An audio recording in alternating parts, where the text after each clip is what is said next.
BSc और BSc BEd part first की आज की बॉटनी की इस ऑनलाइन क्लास में आप सभी विद्यार्थियों का स्वागत है। आज की इस क्लास में हम पढ़ेंगे डाइकैरियोटाइजेशन ऑफ माइसीलियम। कवक जाल के द्विकेंद्रिकीय भवन की प्रक्रिया को आज समझेंगे। हम जो कवक पढ़ रहे हैं वो है अस्टिलेगो। तो हमने इससे पहले की क्लास में अस्टिलेगो की वेजिटेटिव स्ट्रक्चर के बारे में बात की थी, उसको पढ़ा था। अस्टिलेगो जो कि ऑटोसियस या एक परपोषी पर निर्भर रहने वाला कवक है, उसमें दो प्रकार के कवक जाल पाए जाते हैं। एक को हैप्लोमाइसीलियम या एक केंद्रिक अथवा प्राथमिक माइसीलियम के नाम से जाना जाता है, और दूसरा ऐसा कवक जाल जिसकी प्रत्येक कोशिका दो केंद्रक युक्त होती है, वो द्वितीयक कवक जाल कहलाता है। तो प्राथमिक कवक जाल के द्वितीयक कवक जाल में या द्विकेंद्रिकीय कवक जाल में परिवर्तन होने की क्रिया को डाइकैरियोटाइजेशन कहते हैं। किसका होगा? प्राथमिक माइसीलियम होगा। प्राथमिक mycelium convert into secondary mycelium. That process is called dikaryotisation. हम कह सकते हैं कि प्राथमिक कवक जाल के द्वितीयक कवक जाल में परिवर्तित होने की प्रक्रिया को द्विकेंद्रिकीय भवन कहते हैं। और इस द्विकेंद्रिकीय भवन के फलस्वरूप होगा क्या? प्रत्येक कोशिका दो केंद्रक युक्त होती है। कवकों में और स्पेशल अस्टिलेगो में ये द्विकेंद्रिकीय भवन की प्रक्रिया कैसे होती है, इसके विभिन्न प्रकार के प्रकारों को आज समझेंगे। तो जो पहला टाइप्स है वो है by fusion between primary hyphae, प्राथमिक कवक तंतु के संलयन के द्वारा। ऐसा किसमें देखने को मिलता है? ऐसा देखने को मिलता है अस्टिलेगो मेडिस जैसी प्रजातियों में। तो जो ये एकल प्रजाति है, इस प्रजाति में द्विकेंद्रिकीय भवन दो प्राथमिक कवक तंतुओं के सम्मेलन से होता है। अब ये प्रोसेस कैसे होती है, इस प्रोसेस को समझने के लिए सबसे पहले हम एक स्पोर का निर्माण करते हैं या स्पोर की स्ट्रक्चर बनाते हैं। इस स्पोर को नाम देते हैं बेसिडियो स्पोर या बेसिडियो बीजाणु। अब क्या होगा? अब होगा कि इस बेसिडियो बीजाणु से एक ट्यूब्स निकलेगी, इसको नाम देंगे जर्म ट्यूब्स, और इस जर्म ट्यूब्स के द्वारा प्राथमिक कवक जाल का निर्माण होगा। ये प्राथमिक कवक तंतु कहेंगे, और इसी कवक तंतु के द्वारा किसका निर्माण होगा? द्वितीयक कवक जाल का। तो अब द्वितीय कैसे होगा कि ये जो प्राथमिक कवक तंतु है, इसको हम नाम देंगे प्राइमरी हाइपी। अब क्या होगा? दो अलग अलग प्रभेद के प्राइमरी हाइपी, अलग अलग प्रकार के, जैसे एक ये है, दूसरा ये एक दूसरे से कांटेक्ट करते हैं, संयुग्मन की प्रक्रिया को प्रदर्शित करते हैं।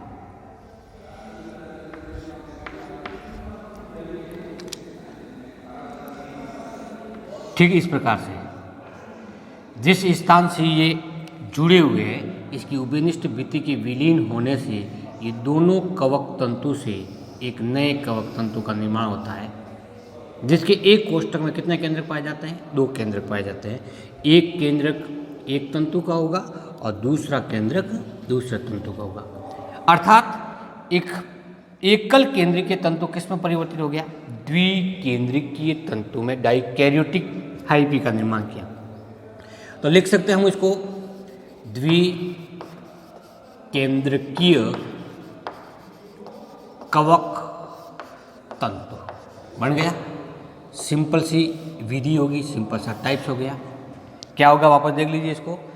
बेसिडियो बीजाणु से सबसे पहले एक नलिका विकसित होगी। उस नलिका को क्या नाम देंगे? जनन नलिका। उस जनन नलिका से किसका निर्माण होगा? प्राथमिक कवक तंतुओं का निर्माण होगा और फिर ये प्राथमिक कवक तंतु एक दूसरे से जुड़ेंगे, जिसके कारण एक कवक तंतु का केंद्रक दूसरे कवक तंतु में स्थानांतरित हो जाता है। फलस्वरूप दूसरा कवक तंतु होता है वो द्विकेंद्रिकीय होगा। अब इसके बाद में चूंकि ये तो एक खंड द्विकेंद्रिकीय हुआ, पूरा पूरा कवक तंतु द्विकेंद्रिकीय बनाना है, तो क्या होगा? आगे ये क्लैंप बंधन विधि के द्वारा, क्लैंप बंधन विधि क्या होती है इसको हम कवकों के सामान्य लक्षणों में पढ़ चुके हैं। तो क्लैंप बंधन विधि के द्वारा पूरा का पूरा कवक तंतु द्विकेंद्रिकीय हो जाता है। ऐसा किसमें पाया जाता है? अस्ट्रिलगोमेडिस में। सेकंड टाइप होता है जो अस्ट्रिलगोहॉर्डाई के अंदर पाया जाता है। इस प्रकार के कवक में द्विकेंद्रिकीय भवन कैसा होगा? By fusion between germ tubes of two basidiospore. किसमें फ्यूजन हो रहा है? दो जर्म ट्यूब में। कैसे होगा ये? एक बेसिडियोस्पोर ये है जिसमें एक केंद्रक पाया जाता है, दूसरा बेसिडियोस्पोर ये है जिसमें दूसरा केंद्रक है। सबसे पहले क्या होगा? सबसे पहले होगा कि प्रत्येक बेसिडियोस्पोर से एक नलिका विकसित होगी। इस नलिका को क्या नाम देंगे? जर्म ट्यूब्स नाम देंगे। ठीक इसी प्रकार से दूसरे कवक तंतु से भी एक नलिका विकसित होगी, उसको नाम देते हैं जर्म ट्यूब। तो ये जो दो स्ट्रक्चर बनी हुई है वो क्या बनी हुई है? इसको नाम देते हैं जर्म ट्यूब बनी। अब क्या होगा कि दोनों जर्म ट्यूब जहाँ पे संपर्कित हो रही है उस स्थान की भित्ति विलीन हो जाती है और केंद्रक दूसरे में ट्रांसफर हो जाता है, जिसके फलस्वरूप एक बेसिडियोस्पोर की जनन नलिका कितने केंद्र की होगी? दो केंद्र की होगी। और इसमें दोनों केंद्र कौन कौन से? अलग अलग जर्म ट्यूब के हैं।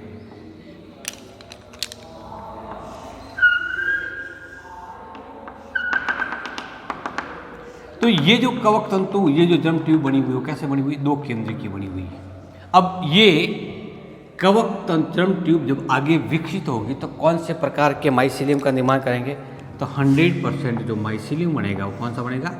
द्विकेंद्रिकीय। क्योंकि जर्म ट्यूब ही द्विकेंद्रिकीय होगी, इसीलिए जैसे ही जर्म ट्यूब या जनन नलिका विकसित होकर के द्वितीय कवक जाल का निर्माण करेगा तो प्रत्येक खंड द्विकेंद्रिकीय होगा। अर्थात इस विधि के द्वारा निर्मित होने वाले द्वितीय कवक जाल में क्लैंप बंधन के द्वारा द्विकेंद्रिकीय भवन नहीं होता। तीसरा जो प्रकार पाया जाता है वो है अस्ट्रिलेगोवायलेशिया में। इस वायलेशिया में पाई जाने वाला द्विकेंद्रिकीय भवन अन्य से अलग कैसे है? तो अलग है by conjugation between two basidiospore. अभी तक की जो प्रक्रिया हमने समझी थी वो बेसिडियोस्पोर से विकसित होने वाली जर्म ट्यूब्स के फ्यूजन के द्वारा था, और यहाँ पर दोनों बेसिडियोस्पोर ही आपस में संलित हो जाता है। प्रोसेस कैसे होगी? तो एक बेसिडियोस्पोर ये है जिसमें अंदर एक केंद्रक पाया जाता है। ठीक उसी प्रकार का दूसरा बेसिडियोस्पोर ये है जिसमें दूसरा केंद्रक प्रेजेंट होता है। अब इसमें जर्मिनेशन की प्रोसेस स्टार्ट ही नहीं हुई, अर्थात तो जर्म ट्यूब बनी नहीं है, जनन नलिका बनी नहीं है, और उससे पहले ही ये दोनों बेसिडियोस्पोर एक दूसरे से संपर्कित हो जाते हैं लाइक दिस। और जुड़ने के बाद में दोनों प्लाज्मोगेमी प्रक्रिया हो जाती है, इसको सोमेटोगमी कहेंगे हम, और सोमेटोगमी के फलस्वरूप एक ही बीजाणु का निर्माण होता है जिसमें दोनों प्रकार के केंद्रक प्रेजेंट होते हैं। अर्थात बेसिडियो बीजाणु ही कैसा बन गया? द्विकेंद्रिकीय बन गया। तो ये डाई कैरियोटिक बेसिडियोस्पोर कहलाता है। बेसिडियोस्पोर। तो इस प्रकार से अस्ट्रिलेगोवायलेशिया के अंतर्गत द्विकेंद्रिकीय भवन की प्रक्रिया होती है, लेकिन वो किस स्तर से होगी? वो होगी बेसिडियोस्पोर के सम्मिलन से या संलयन के द्वारा। चौथे प्रकार का प्रकार जिसके द्वारा द्विकेंद्रीय भवन की प्रक्रिया संपन्न होती है वो है by union of infection thread. Infection thread संक्रमण तंतु, जो कि किसी परपोषी कोशिका में प्रवेशित करके संक्रमण फैलाता है और कवक जाल का निर्माण कराता है, इन्फेक्शन थ्रेड कहलाता है। इस इन्फेक्शन थ्रेड के संयुग्मन की क्रिया के द्वारा द्विकेंद्रीय भवन की प्रक्रिया संपन्न होती है, वो है अस्टिलेगोटेटिसाई के अंतर्गत। इसमें होता कैसा होगा, इस प्रकार की प्रक्रिया को समझते हैं। क्योंकि इस कवक के अंतर्गत मुख्य बीजाणु है वो बेसिडियो बीजाणु कहलाता है, बेसिडियो स्पोर कहलाता है। तो बेसिडियो स्पोर जिस स्ट्रक्चर के अंदर डेवलप होते हैं उसको नाम देते हैं बेसिडियो या बेसिडियम। बेसिडियम।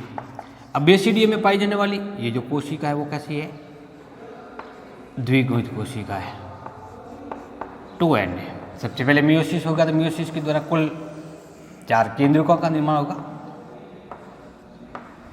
ये बन गए 4 केंद्र। अब होना क्या चाहिए था, होना ये था कि इसके द्वारा कुछ अतिवृद्धि विकसित होती, पहले खंड का निर्माण होता, और खंड का निर्माण होने के बाद कितने खंड बनते, 4 खंड बनते, और चारों खंडों से एक एक तंतु विकसित होता। प्रत्येक तंतु में क्या प्रवेशित कर जाता, अगुणित केंद्रक, जो कि अर्धसूत्रीय विभाजन के द्वारा निर्मित है। इस प्रकार की बनी हुई संरचना को बेसिडियो स्पोर कहते हैं। अब होना क्या है, इस स्पीशीज के अंतर्गत बेसिडियो स्पोर का निर्माण नहीं होता, बल्कि बेसिडियम के अंतर्गत जो बनी हुई कोशिका है, इसी कोशिका से सीधे ही एक तंतु का विकास होता है, जिसको संक्रमण तंतु नाम देते हैं। बेसिडियो स्पोर नहीं है, बल्कि क्या बना हुआ है, संक्रमण तंतु। दो भिन्न भिन्न प्रकार के संक्रमण तंतु आपस में संपर्कित होते हैं, तो एक का केंद्रक दूसरे की केंद्र के अंतर्गत ट्रांसफर हो जाता है, जिसके फलस्वरूप एक संक्रमण तंतु होता है वो कैसा हो जाएगा, द्विकेंद्रीय हो जाएगा। अब ये द्विकेंद्रीय संक्रमण तंतु आगे जाकर के कवक जाल का निर्माण करेगा, तो पूरा पूरा कवक जाल बनेगा, वो कैसा बनेगा, द्विकेंद्रीय कवक जाल में परिवर्तित होगा। तो इसमें बेसिडियो बीजाणु का निर्माण नहीं होता, अपितु बेसिडियम से विकसित होने वाले संक्रमण तंतु और उन दो अलग अलग प्रकार के संक्रमण तंतु के आपस में सम्मिलन की प्रक्रिया के द्वारा, संयुग्मन की प्रक्रिया के द्वारा सोमेटोगेमी होती है, जिसके द्वारा द्विकेंद्रीय भवन की प्रक्रिया संपन्न हो जाती है। सोमेटोगेमी क्या हुई कि दो विभिन्न प्रभेद की कायिक संरचनाएं, चाहे वो जनन नलिका हो, प्राथमिक कवक तंतु हो, संक्रमण तंतु हो, अथवा स्पोर हो या बीजाणु हो, आपस में जब संपर्क में आते हैं, उस स्थिति में दोनों की उभयनिष्ठ भित्ति विलीन हो जाती है, दोनों का जीव द्रव्य एक हो जाता है, दोनों केंद्र है वो एक कोशिका के अंतर्गत स्थानांतरित हो जाता है, जिसके फलस्वरूप एक कोशिका में 2 केंद्र पाए जाते हैं। जब किसी कोशिका में 2 केंद्र उपस्थित होते हैं, तब हम उसको द्विकेंद्रीय प्रावस्था कहते हैं। इसी को हम द्विकेंद्रीय अवस्था बनने की क्रिया को द्विकेंद्रीय भवन कहते हैं। और थोड़ा सा हम डिस्कस कर लेते हैं। हमने कई प्रकार की प्रोसेस के द्वारा ये पढ़ा है कि एक कोशिका के अंतर्गत कितने केंद्रक पाए जाते हैं, 2 केंद्रक पाए जाते हैं। इसी अवस्था को क्या नाम देते हैं, द्विकेंद्रीय अवस्था देते हैं। अब यदि उस कोशिका के अंतर्गत पाए जाने वाले दोनों केंद्रक एक ही कवक तंतु के हैं या एक ही कवक जाल के हैं, समान प्रभेद के हैं, तो हम इस द्विकेंद्रीय अवस्था को समकेंद्रीय नाम देते हैं।